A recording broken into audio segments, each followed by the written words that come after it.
Senhora deputada, muito boa tarde.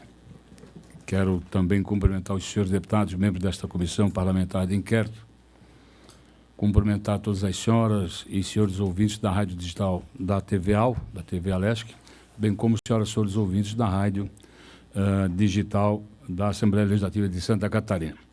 Havendo quórum regimental, damos por abertos os trabalhos da reunião desta comissão parlamentar de inquérito, instituída que foi pelo ato da mesa de número 030, de 21 de fevereiro de 2019. Os senhores deputados receberem em seus respectivos gabinetes cópia da ata da 30ª reunião desta comissão em discussão, não havendo quem queira discutir, em votação. Os senhores deputados concordam, permaneça como se encontra aprovado. Esta presidência recebeu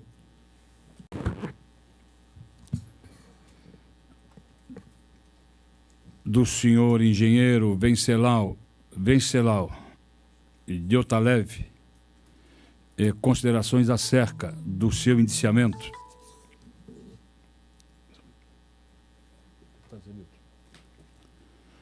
Recebeu documentos encaminhados pelo engenheiro Venceslau Diotalev a respeito do seu indiciamento no relatório final desta CPI.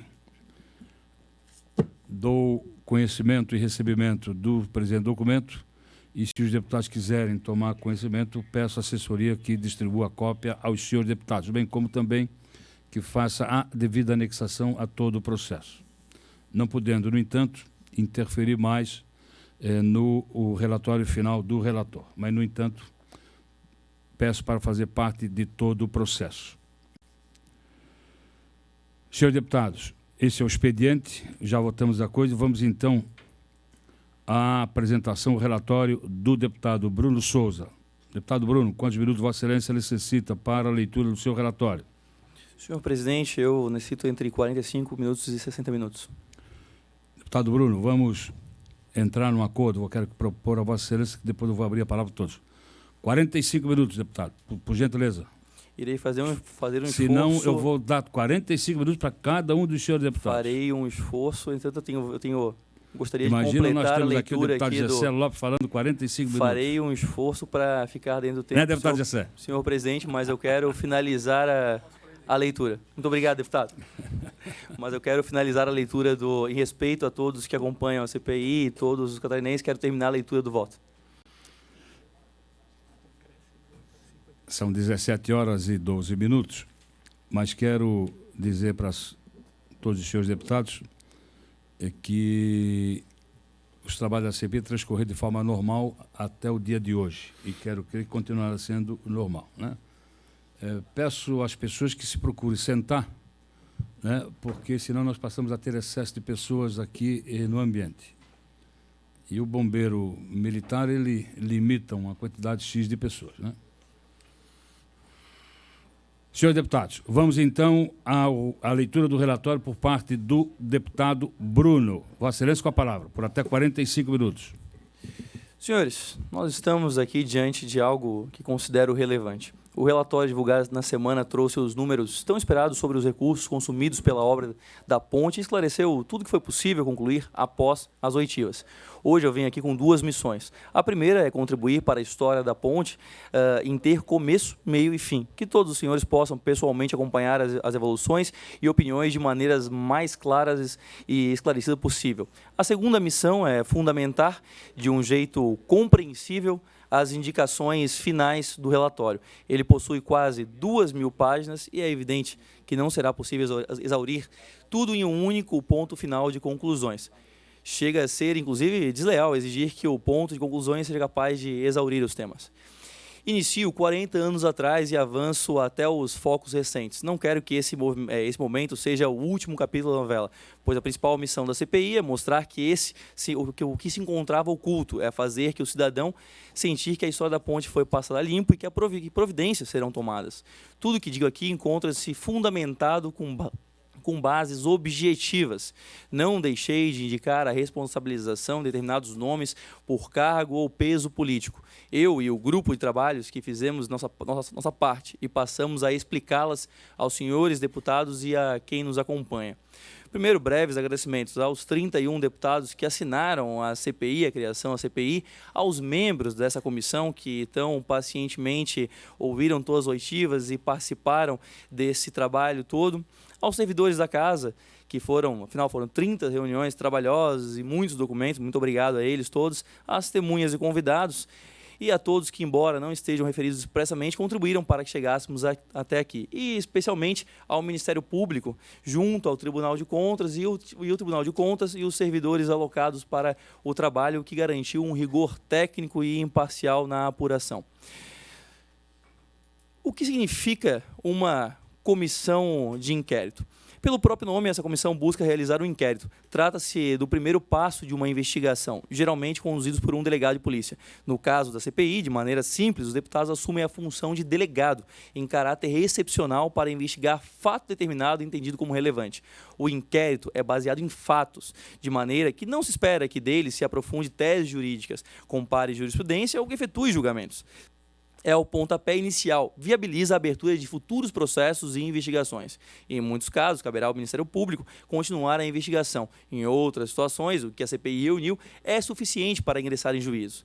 Breve referência histórica. De maneira objetiva, tudo começou quando o então governador Ercílio Luz teria decidido, ao sofrer inconvenientes ao utilizar o barco em dia de vento sul, queria construir ali uma grande ponte.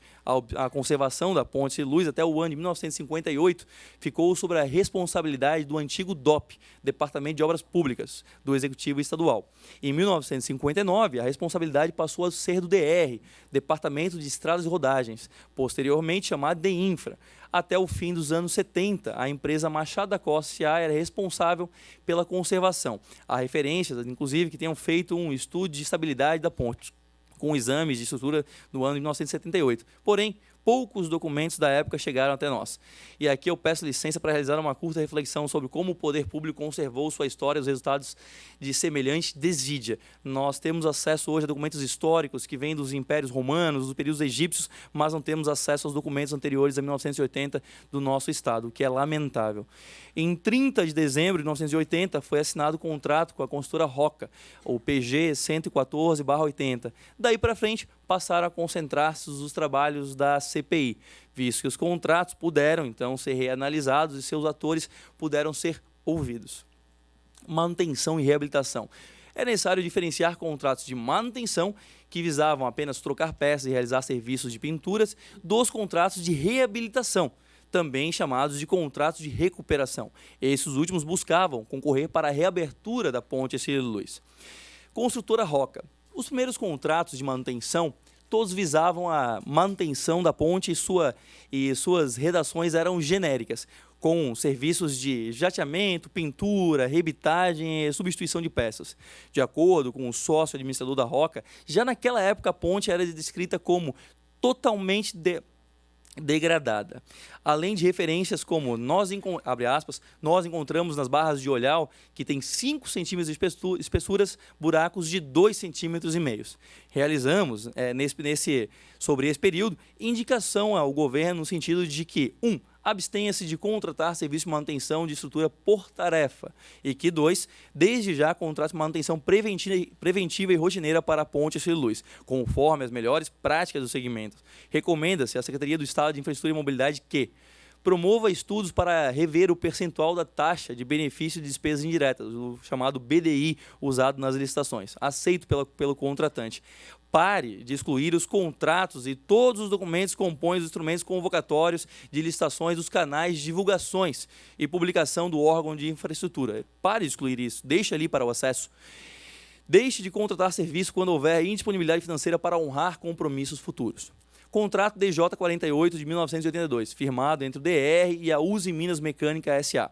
Após 7 anos deste contrato, entre interrupções e retomadas, noto que o Estado pagou o equivalente a 12,2 milhões nesse contrato, apesar de documentos indicados que os serviços foram pagos e foram executados, os resultados destes, relatórios, desenhos e similares, tiveram pouca ou nenhuma utilidade para a recuperação da ponte. Não foram encontrados registros de aproveitamento futuros dos trabalhos desenvolvidos nesse contrato. Já na primeira contratação de restauração, a execução enfrentou a barreira da insuficiência financeira estatal, o que denuncia a falta de planejamento orçamentário financeiro responsável. Por ter firmado um instrumento contratual e aditivo sem a necessária reserva financeira, aponta-se como responsável o senhor Telmo Fernando Matar de Souza, ex-diretor do extinto DR. Convênios de cooperação técnico-financeira firmados com a UFSC e FESC. Entre os anos de 1980 e 1990, o Estado firmou 3 instrumentos conhecidos envolvendo a ponte em que a Universidade Federal de Santa Catarina foi protagonista. Houve repasses de recursos financeiros com objetivos de fazer estudos e propostas de solução técnica para a recuperação da ponte. Esses convênios, dos anos de 1982, 89 e 1997, apresentam sobreposições de serviços contratados e foram considerados pelo próprio Estado como bastante superficiais e inviáveis. Vale destacar que os trabalhos encomendados à UFSC foram realizados em meio às contratações da Uzi Minas Mecânica S.A. E Steinman, sendo que ambas havia previsão de projetos de recuperação, ou seja, foi uma verdadeira avalanche de contratos similares. Nesse sentido, apesar de provas indicando que os serviços pagos foram executados, os resultados de tais serviços tiveram pouca ou nenhuma utilidade às obras de recuperação da ponte. E da mesma maneira, forma que o contrato da Uzimec não encontrei registro de aproveitamento futuro dos trabalhos em um verdadeiro desperdício de dinheiro público. Vivenda, contrato PJ 4690. O contrato com a consultora Vivenda, PJ 4690, ocorreu após uma sucessão de atuações da consultora Roca. A Vivenda somente foi contratada após conquistar o direito por meio de mandato de segurança, conforme seu sócio proprietário, e provável que não segundo o sócio proprietário da Vivenda, é provável que, abre aspas, não quisessem, fecha aspas, a contratação da empresa.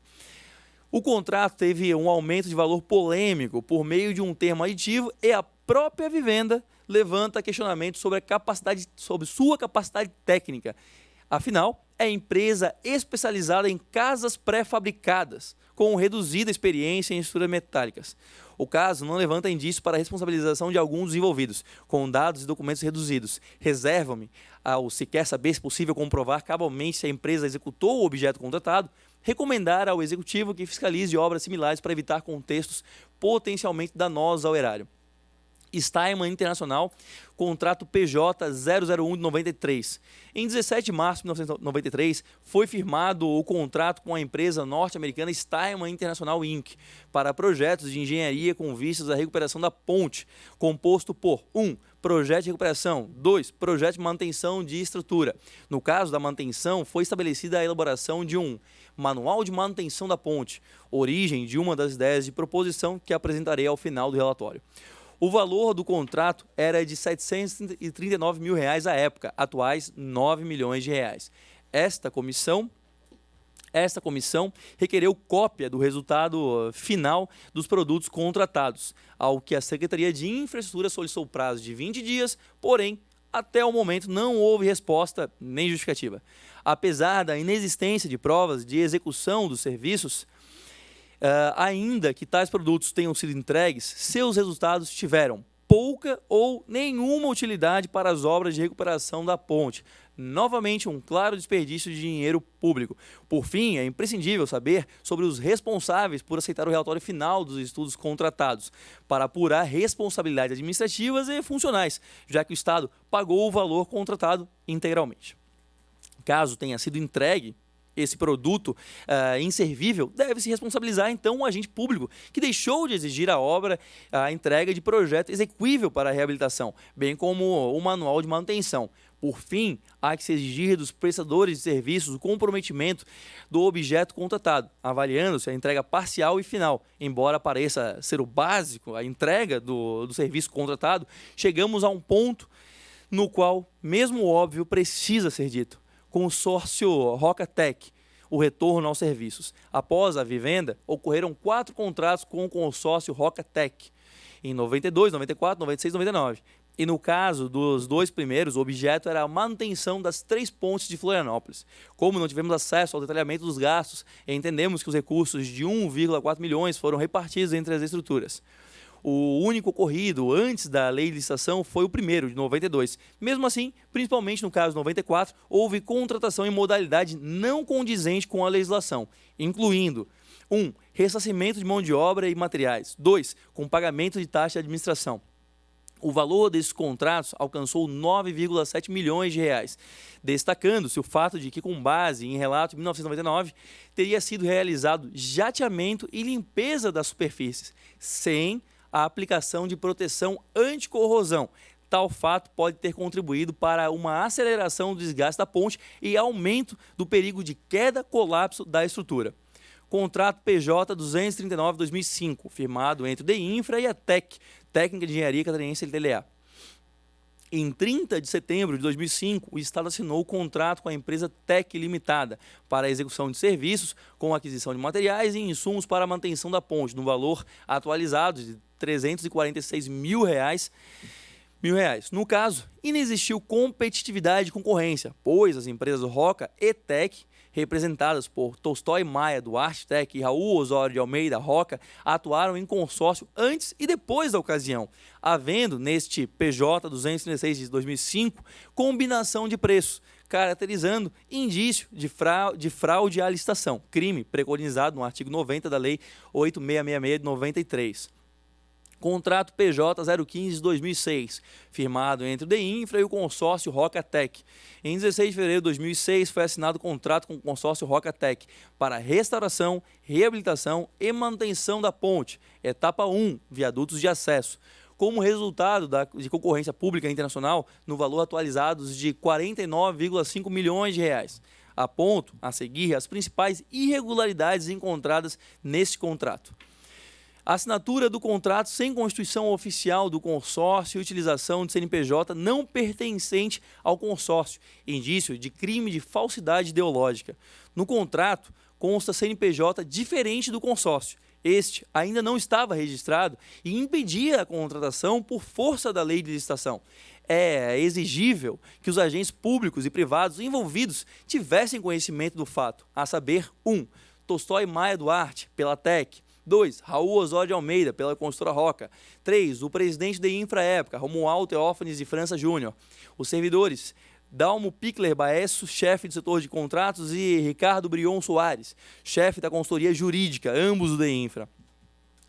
Execução aquém do previsto no cronograma original. Outra irregularidade respeita à execução mensal dos serviços contratados. Na maior parte dos 42 meses de vigência, esteve abaixo do previsto no cronograma original.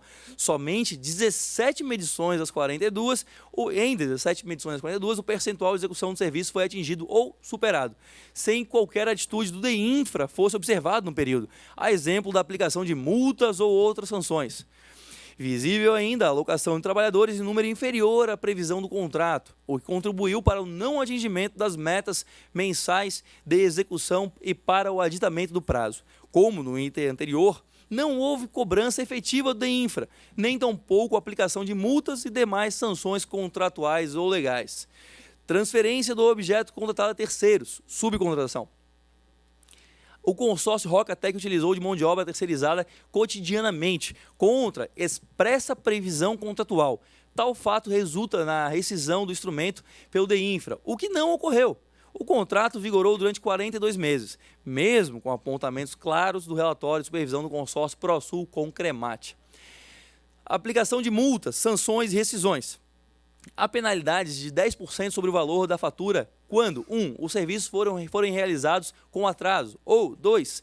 Quando o cronograma não for cumprido, caso a responsabilidade seja da empresa. Em casos de recuperação do atraso dentro do prazo previsto, os valores das multas seriam devolvidos mediante requerimento, ou seja, não há razão para deixar de cobrar a multa. Mesmo com medições que não atingiram metas dos cronogramas, bem como após informações mensais do relatório de supervisão, dando conta de que as alocações mensais de homem-hora nunca atingiram o esperado, o DEINFRA não aplicou a multa de mora quando deveria. Sobre as multas e sanções previstas no contrato, cláusula 6ª, 2ª, a linha A e a Lei de Licitações, artigo 87, inciso 1, também não há registro de advertência ao consórcio Rocatec. Por fim, pela não aplicação de multa contratual e sanções legais, bem como da não rescisão do contrato derivada de subcontratação, entendo configurado o indício de ato de improbidade administrativa, previsto no artigo 11, inciso 2º da Lei 8.429/92. Como principal responsável, sem exclusão de outros agentes públicos, está o senhor Romualdo Teófanes de França Júnior, presidente da Infraépoca, presente a licitação e toda a execução do contrato, dos serviços contratados. Responsabilidade que se confirma, pois os relatórios da supervisão do consórcio ProSul com o Cremate eram assinados junto com a fiscalização da Infra, ou seja, o braço fiscalizador do Estado informava a situação, cabendo à autoridade competente o exercício do poder sancionador. Contrato PJ 170 de 2006, firmado entre o DEINFRA e o consórcio ProSul com o Cremate. O presente contrato objetivou a execução de gerenciamento, coordenação, supervisão, controle de qualidade e apoio à fiscalização das obras e reabilitação da ponte, com valor atualizado de R$ 22,3 milhões. As principais irregularidades observadas nesse contrato são: da comprovação de qualificação técnica quase integralmente advindo da empresa Concremate. O protagonismo de aptidão, capacidade e qualificação técnica no certame foi clara e nitidamente da empresa Concremate. Isso poderia não ser relevante, pois tratavam-se de empresas consorciadas. No entanto, no canteiro de obras, o protagonismo foi da empresa ProSul, o que revela a prática de utilização de atestados e certidões de empresa com larga experiência e renome no mercado especializado para fins de comprovação documental nas licitações.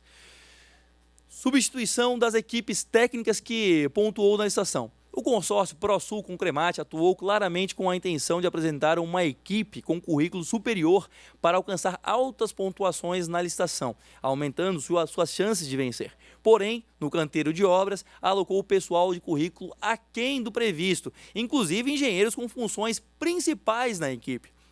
Menciono ainda que não foram encontrados registros das apresentações de certidão de acervo técnico dos profissionais substitutos, tampouco da análise e aprovação da documentação pelos fiscais do DEINFRA, que se mostraram coniventes e omissos com as amplas operações de substituição. As funções de engenheiro e de consultorias não foram exercidas pela equipe técnica prevista em licitação, e os procedimentos de substituição de pessoal, ao invés de representar a excepcionalidade, tornaram-se regra e burla o caráter competitivo do certame, sendo igualmente violação aos deveres da honestidade e probidade, configurando indícios de ato de improbidade previsto no artigo 11 da Lei 8.429/92. Assinatura do contrato sem constituição oficial do consórcio. O contrato foi formalizado de maneira ilegal, pois foi assinado sem que o consórcio estivesse constituído. Para tentar driblar tal situação, foi inserido o CNPJ da empresa ProSul no local do consórcio, tornando o documento ideologicamente falso. Trata-se de documento público em que consta informação diversa da que deveria constar.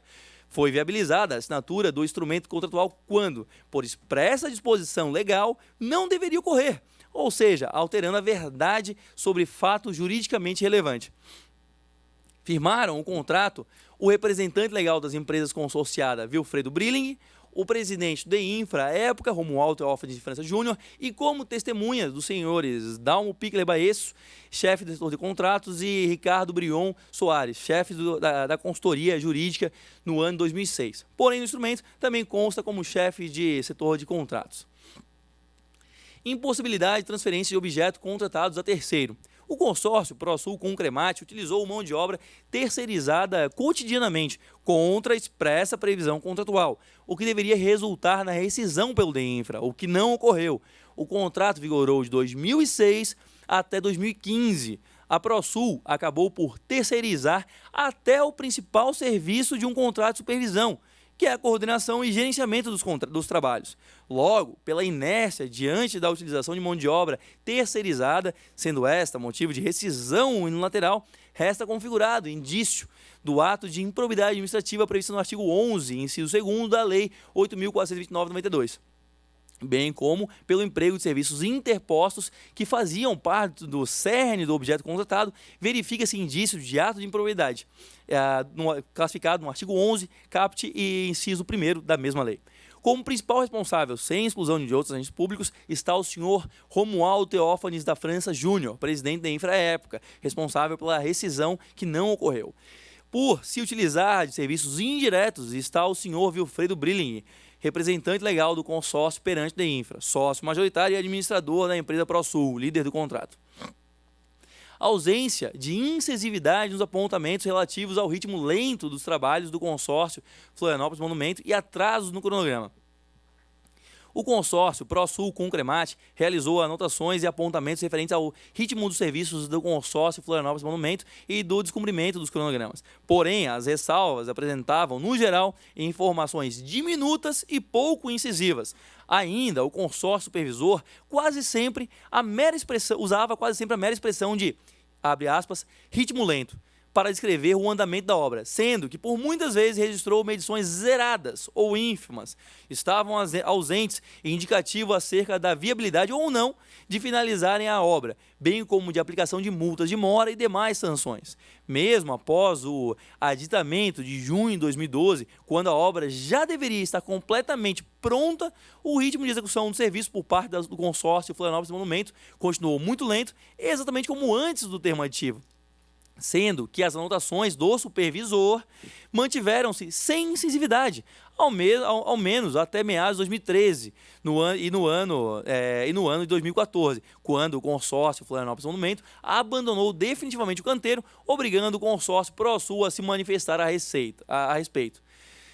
Parecer favorável ao estabelecimento do 8º aditivo, o termo aditivo 155/2012, entre o DEINFRA e o consórcio Florianópolis Monumento. O consórcio ProSul deu esse parecer favorável a esse aditamento.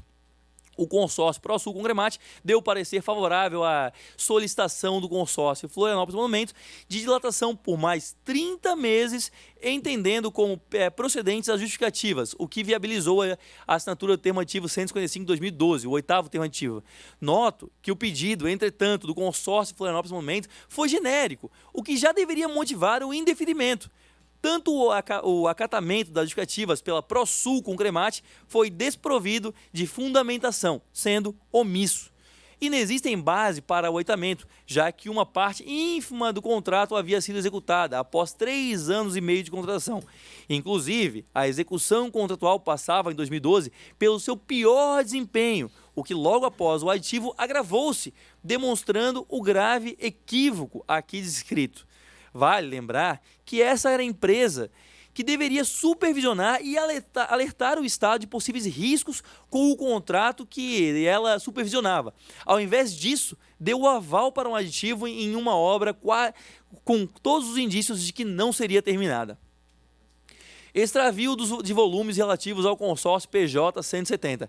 O grupo de trabalho da CPI foi à Secretaria de Infraestrutura em 20 de setembro para visitas, fotocópias e digitalização de documentos. Na ocasião identificou-se que um dos volumes de documentos não constava junto aos demais volumes integrantes do procedimento licitatório, exatamente o volume referente às propostas técnicas e de preço do consórcio ProSul com Cremate, com vistas a dar mais oportunidade de localização e remessa dos documentos pela Secretaria de Infraestrutura do Estado, foi expedido o ofício número 165, de 9 de outubro de 2019, ao secretário Carlos Hassler, solicitando, abre aspas, cópia física ou eletrônica do 2º volume de documentação referente à concorrência internacional regida pelo edital 012/2006, recebido no dia 10 de 10 de 2019, pela Secretaria de Infraestrutura, e com prazo de 15 dias. Entretanto, até o momento, não obtivemos resposta. Logo, resta configurado forte indício de crime de extravio de documento, previsto no artigo 314 do Código Penal. Contrato PJ 264/2008, firmado entre o DEINFRA e o consórcio Florianópolis Monumento. O contrato, sem dúvida, mais polêmico da obra de recuperação da Ponte de Luz foi firmado em 27 de 11 de 2008, inicialmente considerando o valor de 154,8 milhões, no prazo de 1.260 dias. Após 2.091 dias, em 19 de 8 de 2014, o contrato foi rescindido, sem que a ponte estivesse sequer sustentada sobre a estrutura provisória atualmente em vias de ser removida. O edital 44, que foi o edital que deu origem ao contrato do consórcio Florianópolis Monumento. A fase interna do edital, que serviu de base para o contrato, avaliou o projeto de recuperação da Ponte de Luz, elaborado pelo consórcio Sondotécnica Ingerhop, definindo 1. O tipo de licitação técnica e preço, e 2. A experiência requerida para ser habilitado no certame, e 3. O orçamento. Apesar das dúvidas sobre o projeto de referência, esse serviu de base para o edital 44/2007, que já tinha previsão complementar para mais de 18 milhões de reais em, abre aspas, detalhamentos de projetos e estudos, fecha aspas, configurando quase 10%, quase 11% do contrato, o que não é usual em processos licitatórios, em especial considerando que o regime diferenciado de contratações públicas foi inaugurado pela Lei nº 12.464 de 2011, e o contrato aqui é de 2008. Das atas que antecedem a publicação do edital, noto que o projeto de referência não foi analisado com o cuidado necessário quando da sua entrega ao DEINFRA, mas apenas alguns anos depois, quando do seu efetivo uso. Diante da complexidade do elevado risco da obra, os membros da comissão concluíram em 4 de 6 de 2007 pela realização de concorrência internacional do tipo técnica e preço. A habilitação do consórcio Florianópolis Monumento. Destaco que o volume do processo administrativo com documentos de habilitação do consórcio Florianópolis Monumento não foi entregue à CPI, sendo posteriormente identificado seu extravio. Foi necessário busca e auxílio em cópia do Ministério Público. O edital previa a comprovação experiência em 1. Reforço e ou recuperação de ponte suspensa em estrutura metálica rebitada com um vão livre de no mínimo 235 metros. 2. Fornecimento e substituição de no mínimo 7 toneladas de rebite em ponte metálica rebitada. 3. Transferência de carga entre cabos de sustentação de ponte pêncil-metálica, sendo que este poderia ser comprovado por meio de declaração de empresa licitante ou de terceiro. Apenas esse item.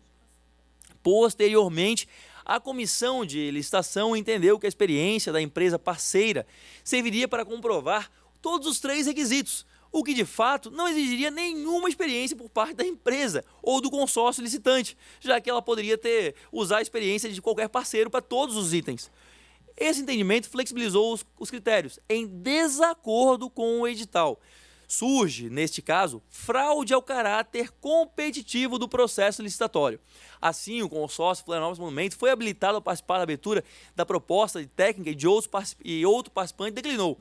O senhor Tolstói Maia Duarte, da empresa TEC, que integrou o consórcio Nova Ponte de Luz, consórcio concorrente, quando questionado por que retirou a proposta, afirmou perante a essa CPI, abre aspas, se vocês analisarem a ata dessa primeira fase, vocês vão ver que é uma ata que eu reputo como imoral. Imoral porque a gente fez 12 ou 14 impugnações na ata e não foi atendido. Na realidade, foram 11 impugnações, sendo 8 mais objetivas, das quais muitas foram questionadas aos depoentes, sem que fossem prestados esclarecimentos pertinentes. Destaco também o aceite de uma carta de oferta de emprego emitida apenas 5 dias antes da abertura dos envelopes para comprovar vínculo empregatício. A carta foi emitida em favor do senhor Khaled Mahmoud, sem que constasse a versão original assinada com o aceito do senhor Khaled, ou seja, foi comprovado o vínculo empregatício apenas com uma carta de oferta de emprego, não com o aceite por parte de quem seria empregado. Posteriormente, juntou-se uma declaração emitida pelo senhor Khaled em português, língua não dominada pelo profissional. Entretanto, após a oitiva da testemunha Paulo Ney Almeida, visando comprovar a participação do senhor Khaled na obra, foram encaminhadas faturas das empresas de consultoria BTC, contrato de câmbio e o contrato de prestação de serviços firmado entre o senhor Paulo Ney Almeida e o senhor Khaled. As assinaturas da empresa BTC não batem com as outras duas. Há, portanto, indícios robustos de falsificação da assinatura do Sr. Khaled nos documentos do certame, o que indica a configuração do crime de falsificação de documento particular, falsidade ideológica, uso de documento falso e fraude ao caráter competitivo do processo licitatório. Pontuação técnica do consórcio Florianópolis Monumento. A escolha do tipo de licitação técnica e preço e a modalidade, concorrência internacional, condiz com a complexidade do serviço de recuperação da ponte de luz. Entretanto, o edital avaliava a proposta de técnica 30 pontos para o conhecimento do problema e 70 pontos para o projeto de metodologia de execução, sendo exigidos no mínimo 50% da nota para habilitar o participante. Eu chamo a atenção para a escala de graduação, que atribui 30% da nota técnica ao conhecimento do problema, devendo o proponente tratar da história e da concepção e execução da ponte, algo que é facilmente encontrado com uma busca na internet, como nós fizemos no âmbito da CPI. O edital confere o mesmo peso para o sistema. Eis o absurdo, o edital confere esse mesmo peso de uma busca da internet para o sistema, para como a empresa faria o sistema portante de transferência de carga, que é a etapa mais importante e arriscada da obra. Ao final, o consórcio Florianópolis Monumento foi habilitado tecnicamente, apesar de apresentar desempenho técnico insatisfatório no mais importante item, sistema portante de transferência de carga, atribuindo-lhe nota 0, pois a empresa errou no quesito sistema e sequenciamento das operações de macaqueamento, software empregado, cálculo e controle de tensões, dispositivos auxiliares de montagem, células metálicas e teleféricos. Diante da ausência de dados, ressalto a importância de exigir dos agentes públicos que preencham os campos de justificativa quanto da avaliação de técnicas e propostas, registrando todos os elementos que motivaram a atribuição de nota ao participante. Formalização do contrato PJ 264. A possibilidade de empresas reunirem-se em consórcio para participar de licitações públicas está prevista na Lei de Licitações. Nesse sentido, o edital previa a participação de empresas em consórcio, desde que apresentassem instrumento de compromisso público ou particular de constituição de consórcio. No instrumento particular apresentado na fase de habilitação, constavam a empresa CSA Group Florida Inc. e a construtora Espaço Aberto Limitada, com participação de 50,1% para a empresa estrangeira e 49,90% para a construtora nacional, sendo que, quando da constituição do consórcio, a participação foi alterada para 85% da construtora Espaço Aberto e 15% da CSA Group Gerenciamento Limitada. Destaca-se que, apesar de as empresas estrangeiras CSA Central Inc. e CSA Holding Inc. terem CNPJ apto a compor o consórcio, constituiu-se, por meio de procuradores, uma terceira empresa, a empresa CSA Group Flórida, do Brasil Gerenciamento LTDA, distinta das licitantes, que não foram as que participaram efetivamente da licitação. Ainda, apesar da exigência de constituição do consórcio antes da assinatura do consórcio, o consórcio Florianópolis Monumento foi constituído apenas 132 dias após a assinatura. Portanto, embora no contrato PJ 264/2008 conste o nome do consórcio, o CNPJ é da empresa construtora Espaço Aberto, caracterizando o crime de falsidade ideológica, bem como fraude à licitação por firmar o termo com um ente diverso do habilitado no certame. Pessoal técnico mínimo proposto no certame e substituições. A Lei de Licitações estabelece que, para a habilitação dos interessados, será exigida a documentação dos aspectos jurídicos, técnicos, econômico, financeiro, fiscal, trabalhista, entre outros. Uma das exigências é a indicação de pessoal técnico adequado e disponível para realizar o objeto da licitação. A proposta comercial do consórcio Florianópolis Monumento indicou nominalmente, abre aspas, pessoal técnico mínimo exigido, fecha aspas, contendo diversos engenheiros estrangeiros, destacando-se o senhor Khaled, o senhor Henrique Hernandes Montes, o senhor Winguial, o senhor Juan Melgarejo, representantes da empresa CSA, e o senhor Reinaldo Damasceno da Silva, como engenheiro civil, representando a consultora Espaço Aberto Limitada. Ressalto que não houve comprovação de que os engenheiros citados tenham efetivamente participado da obra, exceto o senhor Khaled, contratado como consultor, enquanto deveria ter participado como engenheiro preposto. Observo que a assinatura do senhor Khaled é distinta da contida no currículo apresentado em habilitação técnica e do ofício de aceite do emprego. Pelo exposto, concluo que os documentos de habilitação técnica não foram assinados pelo profissional em fraude ao processo licitatório, falsificação de documento particular e uso de documentos falsos, como parte do representante da CSA do consórcio Florianópolis Monumento, real beneficiário. Em seu depoimento, o senhor Paulo Ney afirma que a equipe indicada permaneceu por todo o tempo na obra, o que não se verificou, configurando crime de falso testemunho. Posteriormente, encaminhou documentos que comprovam apenas a contratação do senhor Khaled como consultor até 2011, realizando revisão técnica de ínter e serviços variados. Ainda identifico que os serviços técnicos de engenharia dos consórcios Florianópolis Monumento, desde 2009, eram realizados por profissionais brasileiros. Em sua defesa, o consórcio afirma que poderia substituir os profissionais, desde que tivessem capacidade técnica igual ou superior, o que também não se identificou nas substituições. Destaco que todas as substituições foram realizadas com anuência do DEINFRA e do consórcio supervisor, que também utiliza os mesmos artifícios quanto à substituição dos profissionais. A anotação de responsabilidade técnica e exercício ilegal da profissão de engenheiro civil. Pela complexidade e risco da obra, o edital previu uma série de exigências atreladas à capacidade técnica para executá-la. Entretanto, após a celebração do contrato, o senhor Paulo Ney Almeida, arquiteto de formação, emitiu a ART pela obra de recuperação da ponte, descrevendo a atividade de execução e remoção de quase 600 mil quilos de estrutura metálica, bem como 2.890 metros quadrados de projeto em estrutura metálica. O senhor Paulo Ney foi questionado sobre o exercício irregular da atividade exclusiva de engenheiro, confirmando que tinha ciência da resolução número 218 de 1973, do Conselho Federal de Engenharia e Agronomia, CONFEA, que restringe ao engenheiro civil a fortificação e construção, a execução de serviços de ponte em grandes estruturas. Em sua defesa, que o órgão de classe deixou que emitisse, o senhor Paulo Ney disse que o órgão de classe deixou que emitisse a RT. Noto que o consórcio responsável pela supervisão ProSul Concremate atestou em 2 momentos que o senhor Paulo Ney Almeida foi indicado como engenheiro preposto da obra. Dessa forma, restou comprovado o exercício irregular da profissão de engenheiro civil, tanto na emissão da RT quanto na execução da obra. Terceirização de serviços contratados. Conforme a oitiva realizada na CPI, o senhor Paulo Ney Almeida, logo após a licitação e recuperação da ponte, procurou o proprietário da construtora Roca LTDA, líder do consórcio que estava executando a fase 1 das obras, para propor a subcontratação de serviços, como declarado pelo senhor Tolstói Maia Duarte. Ocorre que o senhor Paulo Ney Almeida, recém-assinado o contrato, que previa como razão de rescisão, abre aspas, transferir a terceiros os serviços constantes no objeto do presente contrato.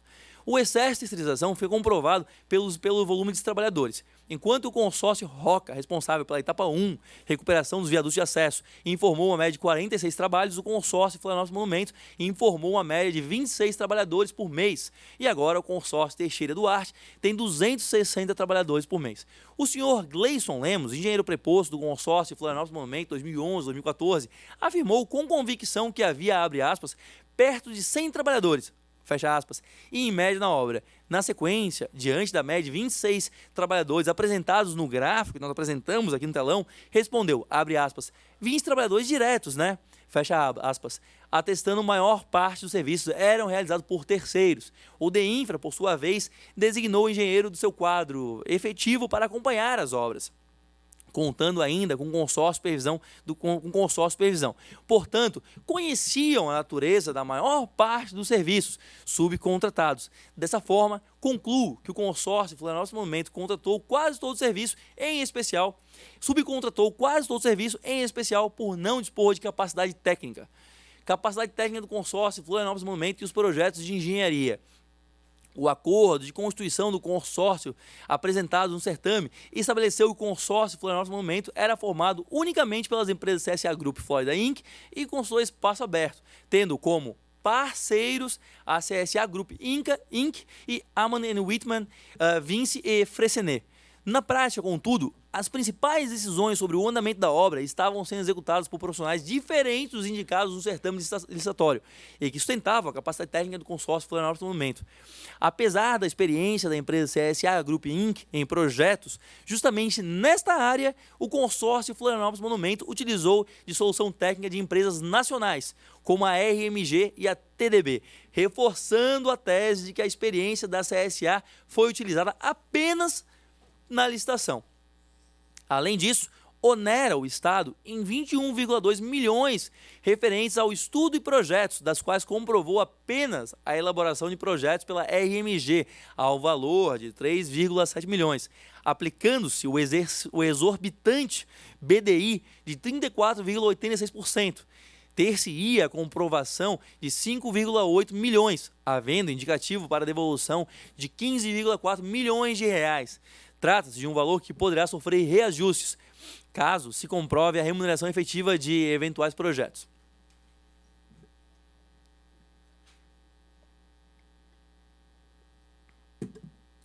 Cronograma de desembolso físico e financeiro. O edital previa desembolso regular para aplicação na obra de restauração da Ponte de Luz, sendo que o consórcio Florianópolis Monumento teve uma variação expressiva no valor das medições.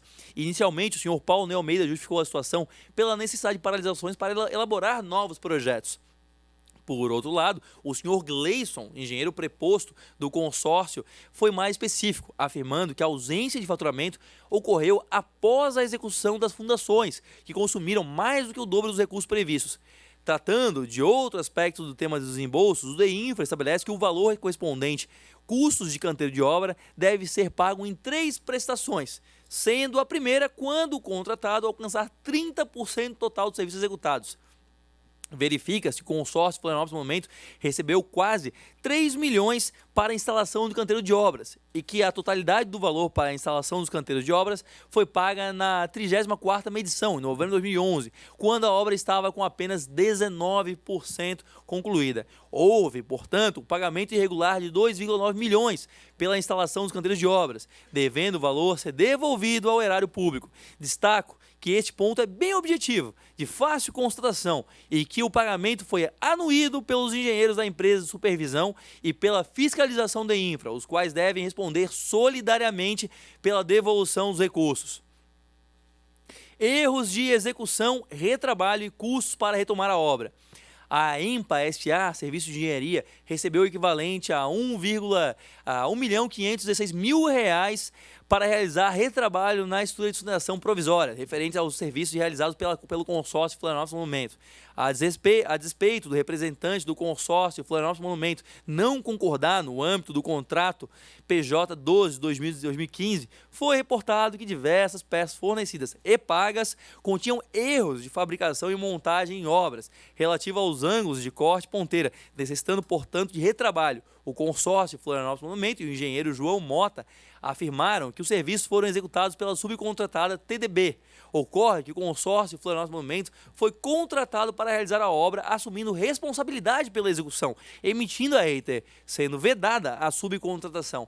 Ainda que o DEINFRA tivesse conhecimento da situação, o contratado tem responsabilidade técnica pela execução da obra, cabendo ao poder público requerer a devolução daquilo que é executado erroneamente pelo contratado. Em decorrência da declaração da estrutura e expansão da provisória, o DEINFRA acabou por fazer uma contratação emergencial para reforçá-la, ao custo de R$3.156.000, consignado no contrato 09/2009.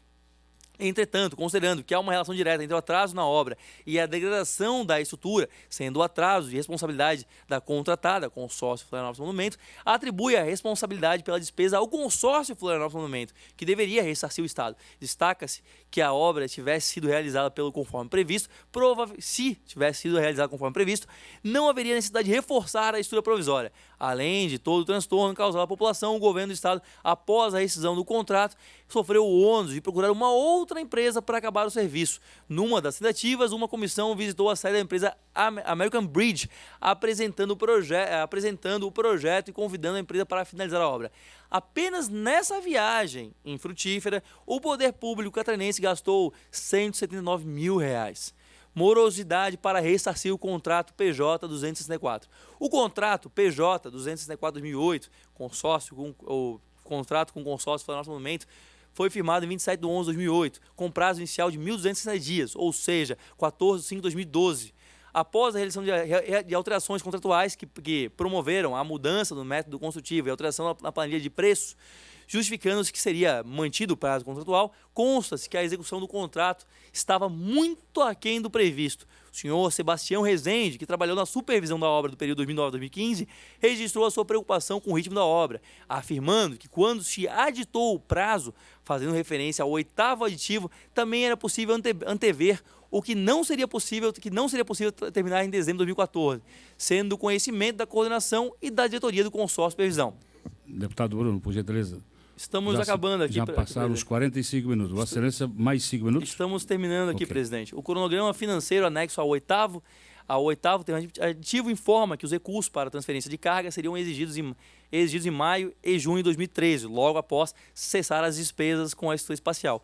Em 2012, observa-se que os recursos já estavam assegurados e o cronograma estabelecia que a estrutura da suspensão provisória estaria acabada em abril de 2013, apenas 9 meses após a assinatura do termo aditivo, momento em que a obra teria consumido 104 milhões de reais, atingindo o percentual executado de 63%. E em junho de 2013, a transferência de carga estaria concluída, somando o valor acumulado de 106 milhões de reais, representando 65% do valor contratado. Apesar do compromisso assumido, o consórcio Florianópolis Monumento continuava reduzindo o ritmo das obras, às vezes paralisando as atividades, como informado no relatório de supervisão de dezembro de 2012. Em abril de 2013, segundo o cronograma anexo ao último termo aditivo, deveria estar sendo concluída a estrutura provisória, ao passo que em 21/11/2013 a construção da estrutura estava apenas iniciada. O senhor Sebastião Rezende ainda reportou que houve reuniões com o pessoal do consórcio Florianópolis Monumento de Infra, inclusive com a participação do presidente, tanto o senhor Romualdo como o senhor Paulo Meller, que tinham consciência do andamento da obra. A senhora Carla declarou que houve comunicação formal em 2011 de que a empresa CSA Gerenciamento Limitada abandonou o consórcio Florianópolis Monumento, o qual participou das reuniões na sede do DEINFRA, na sede administrativa do governo e na Casa Agronômica. Entretanto, os agentes públicos, em vez de rescindir o contrato, incorreram em ato de prevaricação previsto no artigo 319 do Código Penal. O senhor João Raimundo Colombo, que foi citado nominalmente pela senhora Carla, confirmou aqui nessa audiência que foi procurado e que foi advertido verbalmente sobre a saída da CSA Limitada do consórcio Florianópolis Monumento, sendo justificado o motivo e alertado sobre o risco de a ponte cair. Nas palavras dele, abre aspas, eles, consultores de espaço aberto, não cumpriram, não davam condições de trabalho e, mantido eles, a ponte ia cair. Justificou que não tinha conhecimento jurídico, então fez uma reunião repassando a informação e solicitando providência, sendo que o argumento usado para a rescisão contratual apenas em 2014, porém não respondeu de quem foi a decisão de continuar com o contrato PJ 264/2008 após a desistência do consorciado. O senhor Venceslau Jerônimo Diatoliviev, que foi engenheiro fiscal do DEINFRA na obra de recuperação da Ponte de Luz, a partir de maio de 2012 até 2019, acrescentou que o ex-governador, senhor João Raimundo Colombo, tinha um sentimento pessoal pela obra, sendo que em visita ao canteiro, após afirmar, abre aspas, que iria fazer a obra, passou a ter conhecimento dos principais assuntos da obra. Apesar dos fatos narrados, o presidente da Infra, orientado por seus auxiliares diretos, prorrogou o contrato por mais 937 dias, chancelando o 8º termo aditivo com o senhor Paulo Ney Almeida em 6/6/2012. Ademais, questionado sobre a não aplicação da multa contratual de 10% no valor da fatura do consórcio Florianópolis Monumento, uma vez que os serviços estavam sendo executados em atraso, o senhor Paulo Meller, ex-presidente da Infra, justificou que quando houve a decisão por aplicar a multa ao consórcio Florianópolis Monumento, pelos serviços executados em atraso, o contratado parou de faturar, ficando de 4 a 6 meses com as medições zeradas. Ocorre que a lentidão proposital da execução do contrato também é causa de rescisão contratual, nos termos do artigo 78 da Lei de Licitações. Além disso, o consórcio Florianópolis Monumento descumpriu a cláusula 9ª do contrato, manter durante toda a execução do contrato as condições de habilitação e qualificação exigidas da concorrência. Caberia a rescisão nos termos do inciso 1º, artigo 78. Pelo exposto, No presente capítulo, o consórcio Florianópolis Monumento também correu na lentidão do cumprimento do contrato, inciso 3º, paralisação da obra sem justificativa, inciso 5º, subcontratação parcial do seu objeto, inciso 6º, e dissolução de sociedade, inciso 10º. Portanto, o agente público, ciente das tarefas de legalidade passível de rescisão unilateral, deveria ter agido de forma comissiva para rescindir o contrato de forma unilateral, ou no mínimo aplicado multa prevista em rescisão contratual. Senhor presidente, eu vou só então adiantar para logo para o final aqui, o desfecho do relatório, para que a gente possa passar a palavra. Não vou levar mais de 3 minutos para fazer essa leitura. Ressarcimento ao erário, conclusões, ressarcimento ao erário e imputações de débito. Demonstrada a ocorrência de algumas possibilidades de imputação de débito, sem prejuízo de outras que vieram a ser apuradas, apresentam as imputações mais relevantes vislumbradas pelo grupo de trabalho da CPI, inicialmente com relação a consórcio Florianópolis Monumento. Total de imputações ao consórcio Florianópolis Monumento, R$ 24.639.933,966. Com relação ao contrato com a Usimec de 1982, tem-se o valor de R$ 12.032.231,50, atingidos em virtude de contrato dispendioso e desprovido de resultados práticos, firmado pelo Estado através do DR nos anos 80, sendo apontado o senhor Telmo Matar como responsável à época pela assinatura do contrato.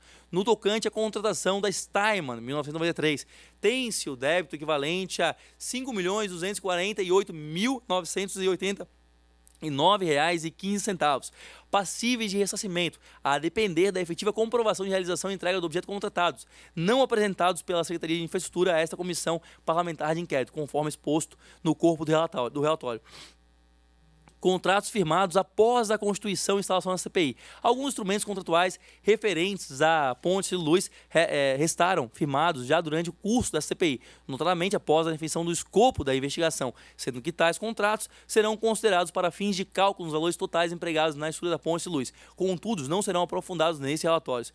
Encaminhamentos e remessas. Requer-se, por fim, a remessa dos presentes registro da CPI, bem como a documentação auxiliar à ALESC, às comissões da ALESC, ao Ministério Público, ao Tribunal de Contas, ao Ministério Público de Contas, Poder Executivo, Prefeitura Municipal de Florianópolis, conselhos profissionais CREA e CAL, entidades de órgãos de classe, Procuradoria-Geral da Fazenda Nacional e Superintendência do Patrimônio da União de Santa Catarina. Proposições legislativas. Número 1. Condiciona a emissão de ordem de serviços em obras públicas e serviços de engenharia à conclusão da fase executória de desapropriações. O que motivou a realização dessas proposições? Problemas com atrasos, gastos e todo tipo de complicações na desapropriações de imóveis nas cabeceiras da Ponte de Luz. Número 2. Cria a figura de, abre aspas, manual de manutenção, com entrega concomitante à inauguração da obra pública e da outras providências. O que motivou a realização dessa proposição? A decrepitude de bens públicos, incluindo a Ponte de Luz, pela falta de manutenção. Número 3. Institui o procedimento de notificação compulsória de obra pública ou serviços de engenharia paralisados no estado de Santa Catarina. O que motivou a realização dessa proposição? A inércia ocorrida em relação à tomada de providências diante do canteiro parado na Ponte de Luz e sistemática em que torna economicamente interessante para supervisores a sobrevida do contrato, mesmo que a obra esteja paralisada. Responsabilizações e indiciamentos. Entre os papéis da CPI está o levantar os fatos, para que os órgãos competentes possam tomar providências, bem como para que o cidadão possa compreender o que ocorreu em situação relevante. Passamos de maneira objetiva aos nomes cujo indiciamento indicamos. A CPI é uma porta de entrada para a discussão em questões que, de outra maneira, talvez não fossem trazidas à luz. Por essa razão, é necessário vê-la de maneira ampla. Entendo que, mesmo diante de delito ou irregularidade que posteriormente se verifique prescrita diante do judiciário, é direito do cidadão saber que pode ter ocorrido em contexto relevante. Entender de maneira diversa poderia conduzir a um raciocínio movido por interesses inconfessáveis de ocultamento, o que se choca com o espírito da CPI. Quando o representante do povo excepcionalmente assume a função de conduzir um inquérito sobre questões não agidas pelas instituições. Dos indiciados: Raul Osório de Almeida, sócio administrador da Construtora Roca, fraude de licitação, falsidade ideológica, improbidade administrativa, associação criminosa.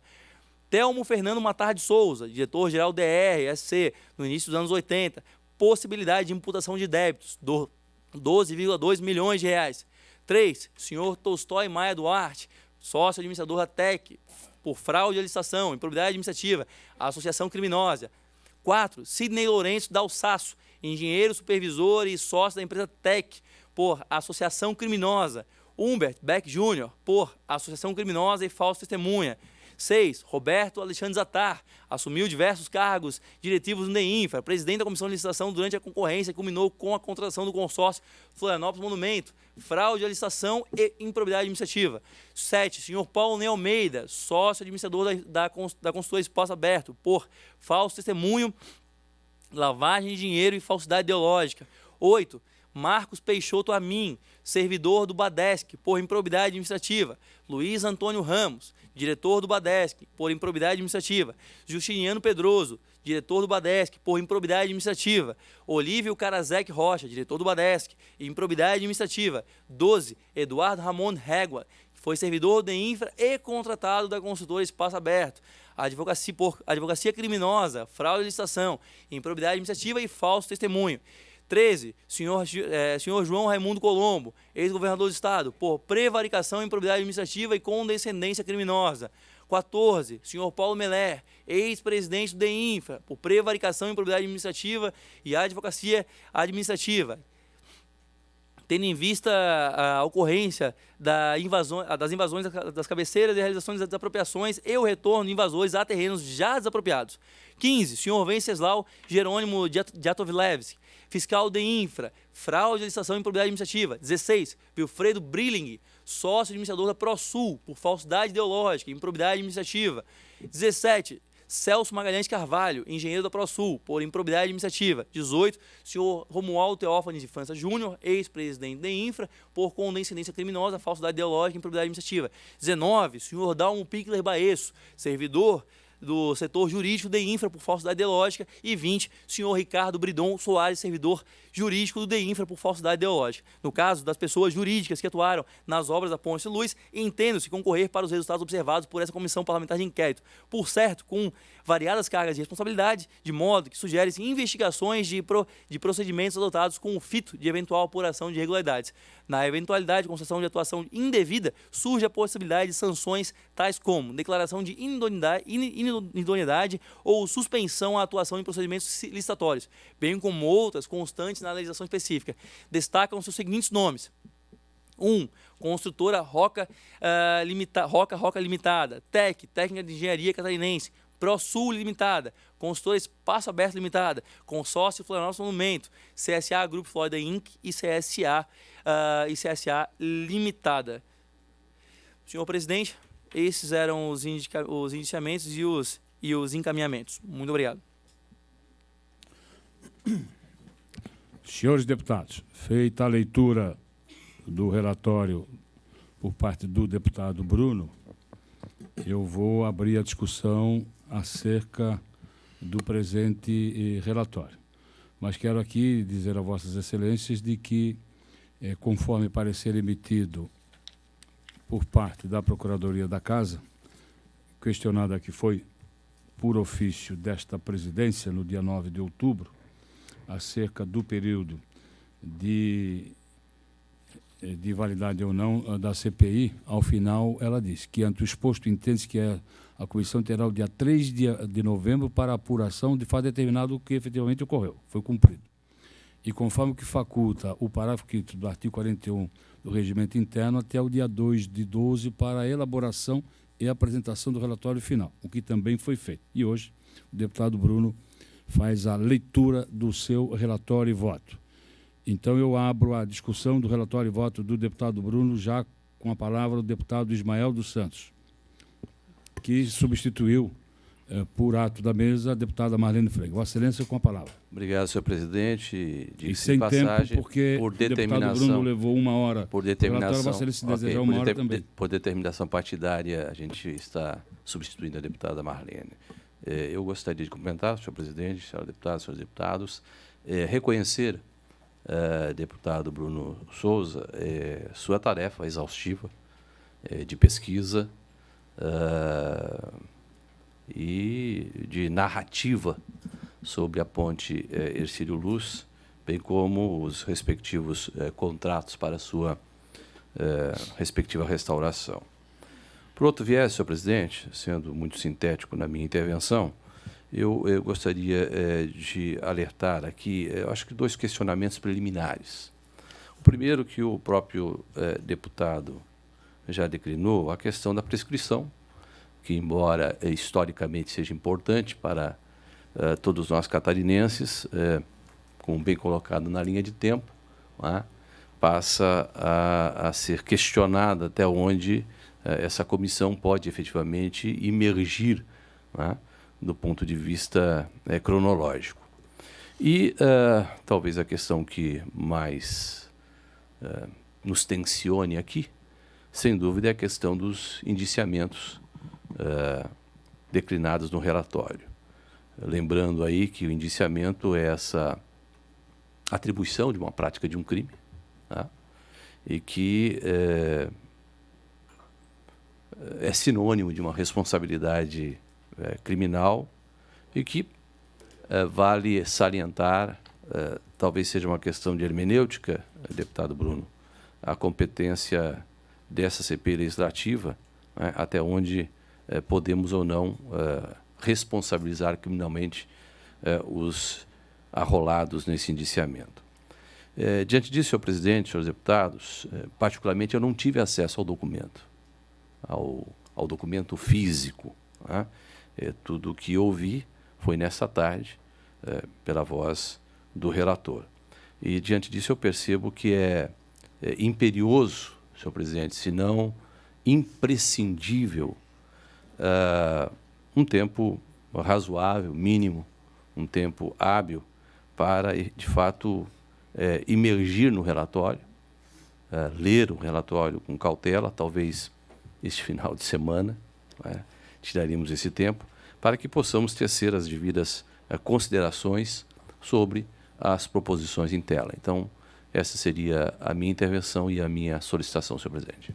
Não, deputado Ismael, por gentileza, Vossa Excelência está fazendo um requerimento, não me deixou claro. Perfeitamente um requerimento. Qual é o requerimento que Vossa Excelência faz? Para que haja tempo hábil para nos debruçar sobre o relatório. Okay. Mais algum deputado deseja fazer uso da palavra? Deputado Fernando. Então, senhor presidente, público presente, que nos assiste pela TVAL. Primeiro, parabenizar o deputado Bruno Souza pelo incansável trabalho, ele e sua equipe, né, que estiveram aqui desde o dia 27 de fevereiro. Tivemos aí praticamente 30 reuniões. Um relatório gigantesco, enorme, muito difícil de ser avaliado tecnicamente, né? Nos debruçamos com a equipe técnica e confidencio para vocês que ainda não conseguimos chegar na página talvez 800 do relatório. Quase 2.000 páginas. E respeito o posicionamento do deputado e parabenizo novamente, mas digo que, além disso, eu não posso me pautar num voto que pode definir o futuro de alguém em apenas um resumo. Eu preciso realmente me debruçar sobre um relatório final e é o que eu tenho feito com a minha equipe. Por uma questão de surpresa na semana passada, eu fiquei sabendo dos indiciados pela imprensa, antes mesmo do que pelo relatório, sendo membro da comissão. E isso fez com que no dia seguinte eu tivesse acesso ao relatório. Aí começamos a trabalhar. Algumas pautas, os deputados estaduais têm várias pautas, né? Alguns defendem segmentos, defendem regiões. Eu sou um deputado que eu sempre defendi muito a minha região. Tenho um segmento, vim do esporte, defendo a minha região. E o deputado Bruno, ele pautou desde o início do seu mandato essa defesa da CPI da Ponte e outras causas assim, liberais aqui no Estado, e que tem muito mérito nisso. Mas eu não exerço meu mandato exclusivamente para me debruçar em cima de 1.800 e poucas páginas. Eu tenho mais coisas no meu mandato, visitas, trabalho de domingo a domingo e me dedico integralmente. Gostaria que tivesse esse entendimento que eu não posso ser imprudente de, num achismo, ou de ouvir, ou porque falaram, ou porque alguém disse, de fazer hoje um voto, sendo que eu estou na página 800 e faltam 1.000 páginas ainda para serem lidas, junto com a equipe. Então, conforme o deputado Ismael colocou, me sinto mais seguro de termos aí um período um pouco maior para que eu possa continuar a ler esse monte de papel que a gente imprimiu, que é muito importante para que possamos achar um caminho, ou de acusação, ou de indiciamento, ou de encaminhamento, mas que a gente possa achar um caminho e eu ter a garantia que eu esteja votando de uma forma muito segura.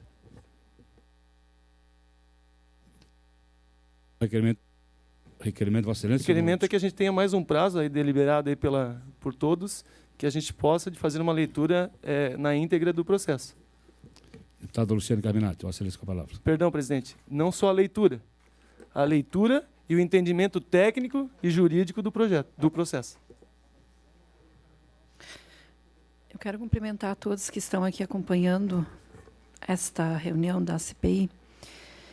Tem 3 questões aqui que eu quero trazer. Primeiro,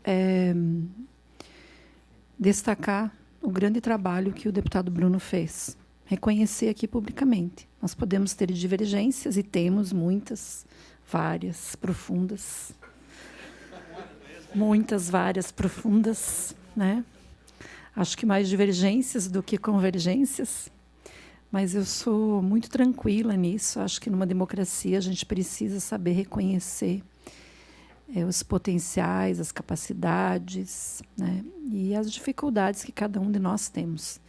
E, de fato, foi uma pauta sua, acho que também seu reconhecimento a essa comissão, que, apesar do início da instalação ter alguns quiprocós, né, ela andou bem, não teve impedimento de trabalho de ninguém aqui, não teve nenhum, acho que nenhum, ela foi muito correta, né, do ponto de vista da condução do deputado Marcos a essa comissão, de todos os depoentes que tiveram sobre a sua coordenação também.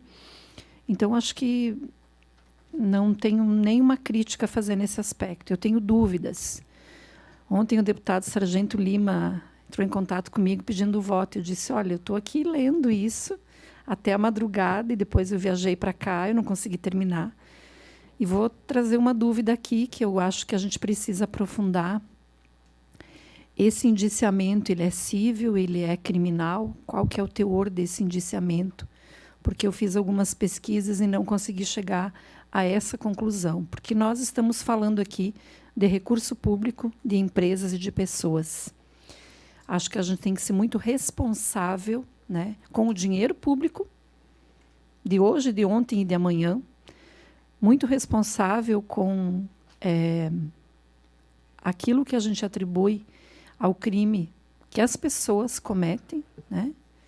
Porque não é a pessoa só, é a família, é a vida. Vamos lembrar o que o Cancelier fez aqui em Florianópolis, e nunca mais se recupera, e aquele processo nunca chegou em lugar nenhum, e ele está morto, não se recupera.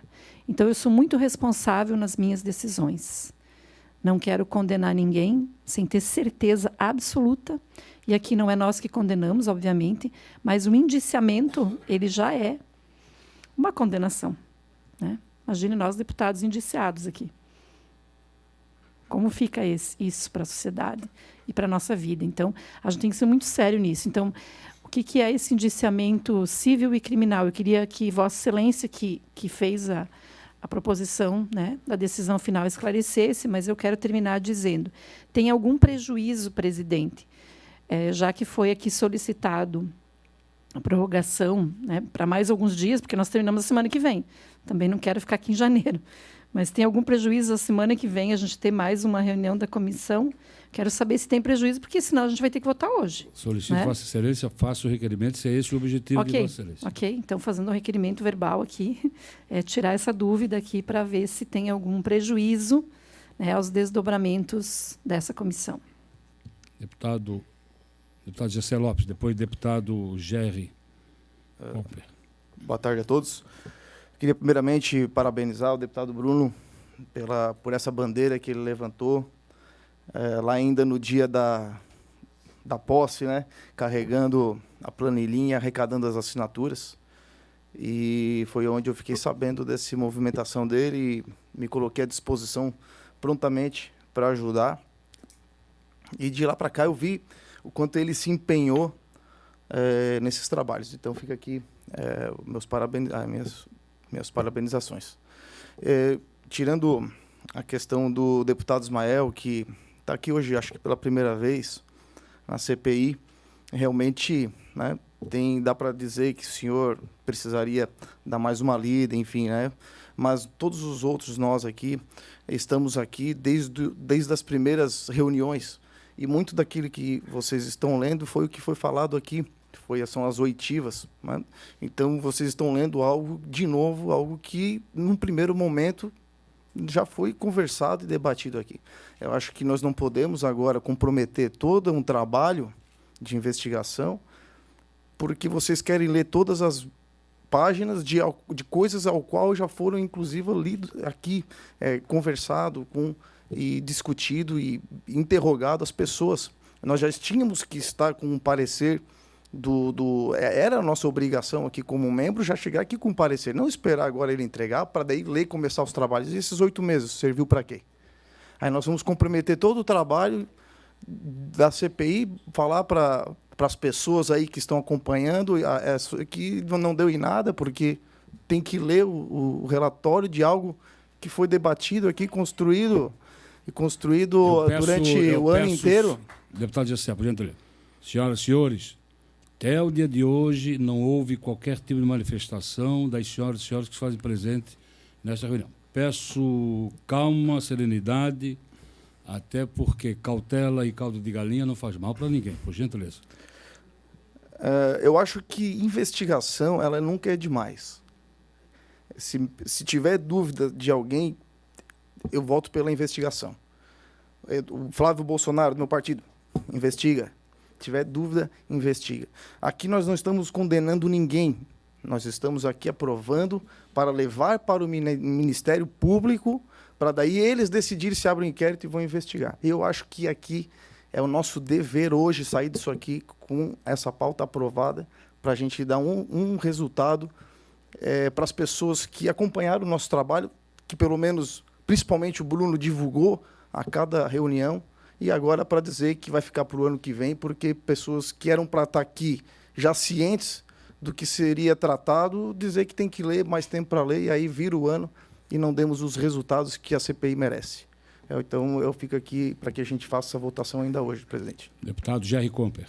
Senhor presidente, demais deputados, público que nos acompanha, eu acredito os méritos, né, deputado Bruno, o seu relatório, o seu trabalho, mas também nós temos colocado o nosso presidente, que conduziu muito bem esses quase 10 meses de reuniões, de encontros, do deputado João Amin, que muitas vezes também substituiu, e muito bem foi.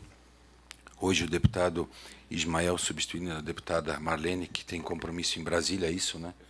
É inadiável. Enfim, eu também tinha lá com o deputado Peninha, tinha 2 audiências, deixei para estar aqui, mas a deputada Marlene disse, eu não posso, então está sendo muito bem representada pelo deputado Ismael. Foi muito bem na sua colocação, o deputado Fernando da mesma forma, e a deputada Luciane também. Entendo, deputado Gessé, que é verdade. Hoje tínhamos que sair daqui com o resultado, mas são 10 meses de trabalho. Semana passada nós se reunimos às 14 horas e fui o primeiro a falar que nós não podíamos, na terça-feira, já votar, Sargento Lima. São quase 2.000 páginas, correto? Quase 2.000 páginas. E vocês acham que é rápido e fácil nós sairmos daqui hoje falando, votando? A sessão, a Assembleia não termina amanhã, não termina hoje. Nós temos sessão até na semana que vem, até quinta-feira, dia 19, correto? Então, nós temos semana que vem ainda, não temos só essa semana de trabalhos na Assembleia. Também faço das minhas palavras as deles. Entendo que o nosso trabalho, eu acho que temos que intensificar, junto com a nossa assessoria de gabinete, que possamos entender melhor, porque nós estamos tratando um assunto sério. Como você tratou, nós tratamos da mesma forma. O assunto sério, a CPI da Ponte Hercílio Luz. O nosso trabalho também não é só a CPI, como o deputado Fernando falou. Nós temos outras atividades, como todos os parlamentares têm. Não é só o deputado Gerry, não é só o deputado Vicente, não é só o deputado Fernando que trabalha. Todos trabalham igual, em suas regiões, em seus trabalhos com suas bases, enfim. Mas eu, presidente, faço da mesma forma um requerimento verbal aqui, que possamos estudar melhor e possamos, no prazo, enfim, até a semana que vem, para a gente votar. Muito obrigado. Mais algum deputado que deseja se manifestar? Deputado Sargento Lima, por gentileza. Senhor presidente, senhora deputada, senhores deputados, aqueles que nos acompanham pela TVAL, público presente, no entrechoque das opiniões, né? É óbvio que a gente tem que sair daqui de dentro com um resultado, né? Independente seja o pedido de prescrição que o prazo que seja prolongado, ou que a gente saia com uma decisão aqui pontual, hoje, uma votação.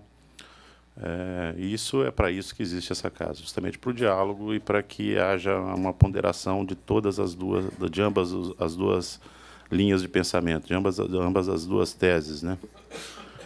No entanto, eu coloco à frente da minha função aqui dentro o respeito.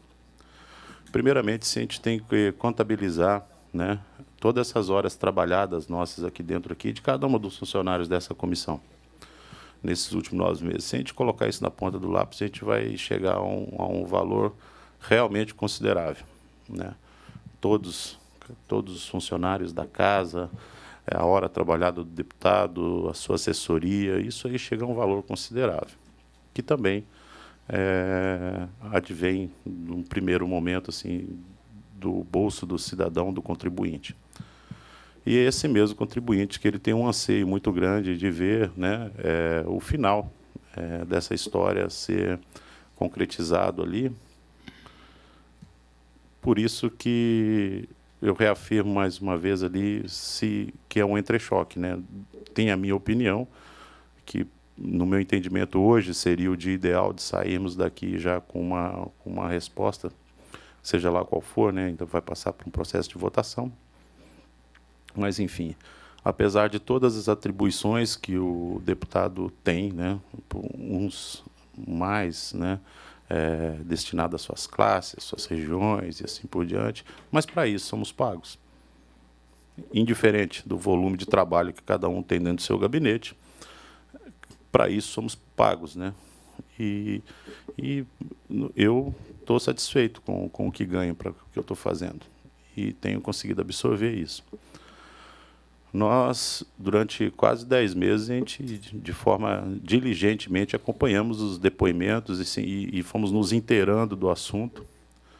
Por isso, da importância da própria CPI. Senão, fazia o seguinte, o Bruno tomava os depoimentos lá dentro do gabinete dele, 10 meses depois ele entregava um calhamaço de uma resma de papel ali para cada um, e o cara que lesse ali...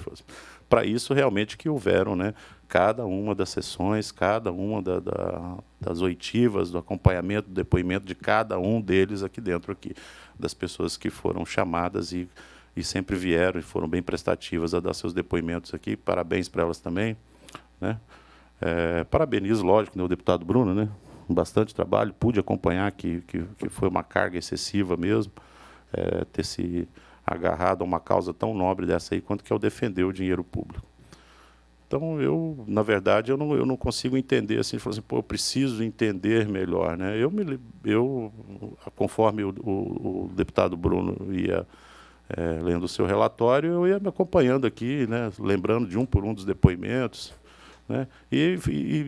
No fundo, é uma história que foi se repetindo ali de malversação de contrato, multas que deveriam ser aplicadas, e as poucas que foram aplicadas não foram cobradas, enfim, prescrição de prazo, falsidade de assinaturas, pessoas que não reconheciam a própria assinatura no documento. Aquilo foi um acúmulo de coisas ali, que quem acompanhou aqui, teve presente em todas elas, pôde observar cada uma delas, pôde observar cada um dos depoimentos ali, ouvindo, né? A gente fica aqui atentamente, às vezes, lógico, o dia do deputado aqui é um dia pesado, muitas vezes a gente vem de outras comissões, da própria sessão, os outros trabalhos são nossos, a gente chegava aqui e ficava segurando pestana, muitas vezes, porque já é no final da tarde, o deputado está cansado, né? Toda a casa está cansada, porém, a gente vai estar tirando a valia desse esforço que nós fizemos nos 10 meses, se a gente falar, vamos prolongar esse prazo aí por mais 1 ou 2 semanas, eu me sinto bem confortável mesmo, senhor presidente, para votar hoje.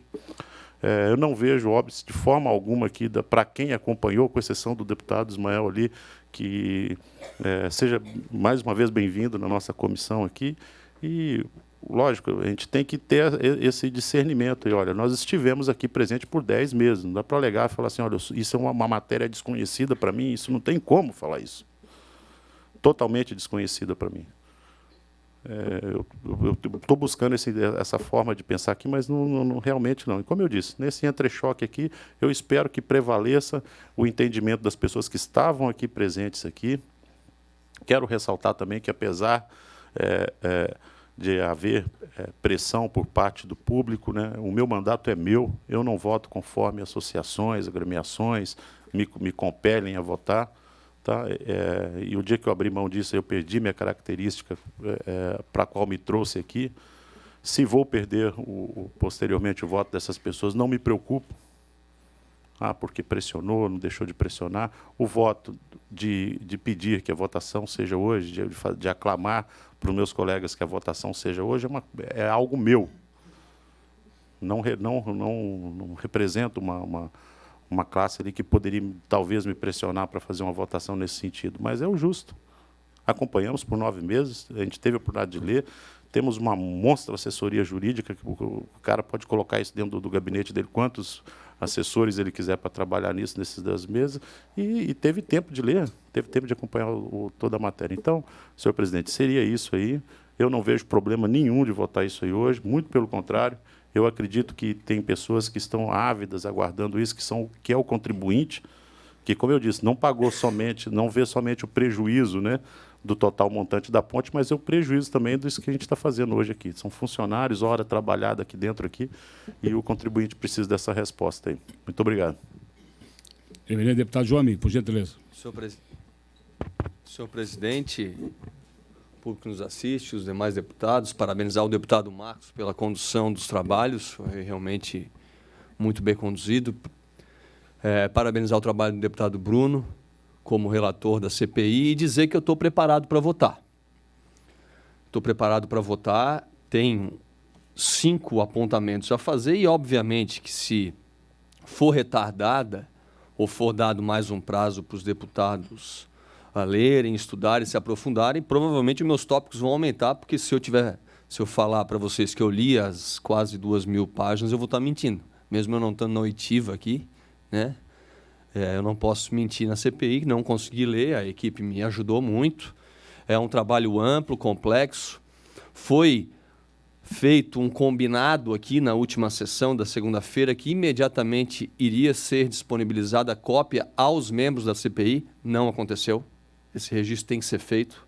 Eu só obtive informações muito depois de ler o Marcelo Lula e a imprensa na quarta-feira, até às 8h30 de terça, eu não havia conseguido, de segunda, eu não havia conseguido as cópias. 8h30 da noite, a minha equipe foi na sala das comissões, como prometido, havia o compromisso da entrega dos CDs, houve a informação de que não foi possível gravar os CDs, e somente nos outros dias, no outro dia, terça-feira, a gente teve acesso. Então, corrigindo, não foi quarta, foi terça. Então, o combinado foi na segunda, na reunião aqui das 2 horas. Mas a abordagem da imprensa, etc., foi durante a tarde inteira. Não me escondi, falei numa boa. Assinei o pedido de CPI com o deputado Bruno no dia da diplomação, antes da posse, dezembro de 2018, e vou seguir a maioria.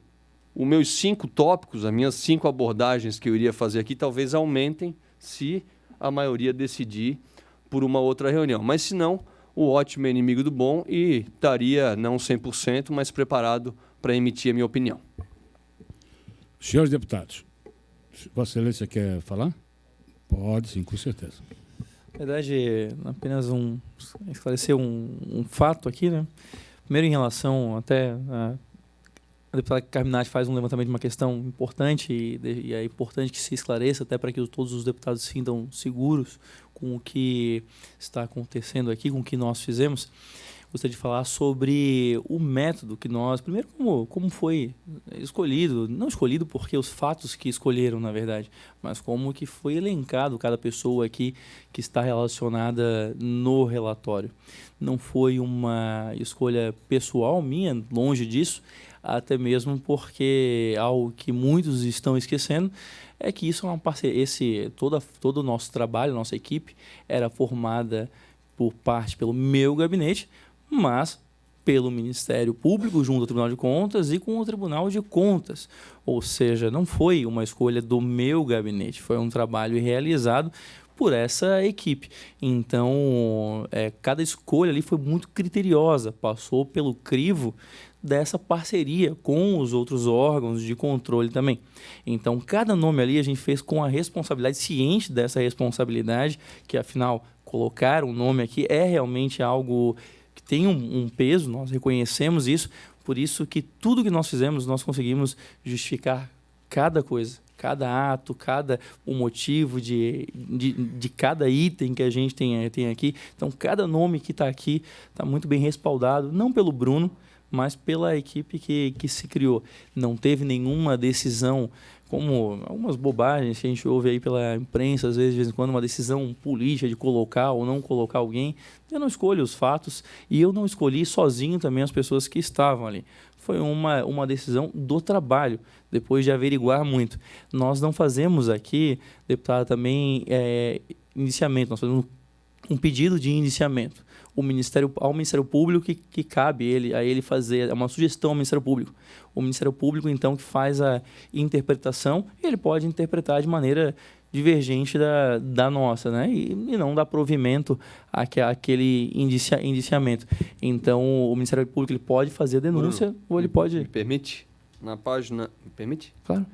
Na página 1719, a última frase... cujos indiciamentos indicamos. Então, se indica indiciamentos. Sim, isso. Sim, faz o indicamento do indiciamento ao Ministério Público.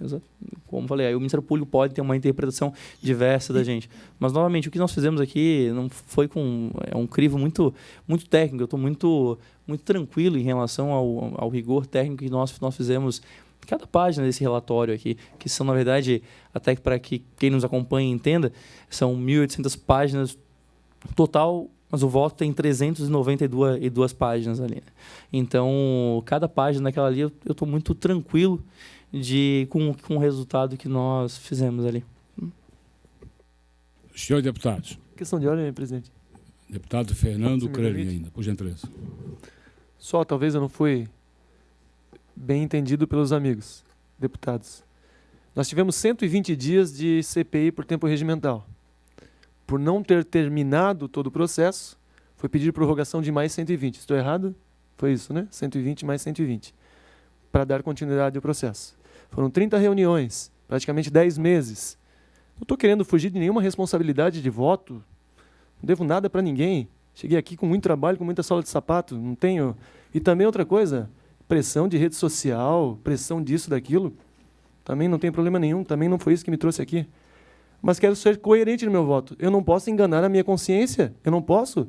Eu cheguei aqui para sair daqui no meu último dia de mandato e não ter enganado a minha consciência. Eu não posso chegar aqui e dizer para vocês que eu me baseei nas oitivas, onde a gente questionava um senhor de 75 anos, que ele não sabia se o local era o lado direito ou o lado esquerdo da ponte que tinha sido fulano trabalhou. Foi uns questionamentos assim que não foi através daquilo, perdão, senhores deputados, mas não foi através daquelas oitivas que eu tive a consciência de quem era culpado e quem era inocente, quem estava certo e quem estava errado. Se alguém conseguiu aqui, através das oitivas, constatar culpa de alguém, então acho que essa pessoa não é só deputado, está muito acima disso.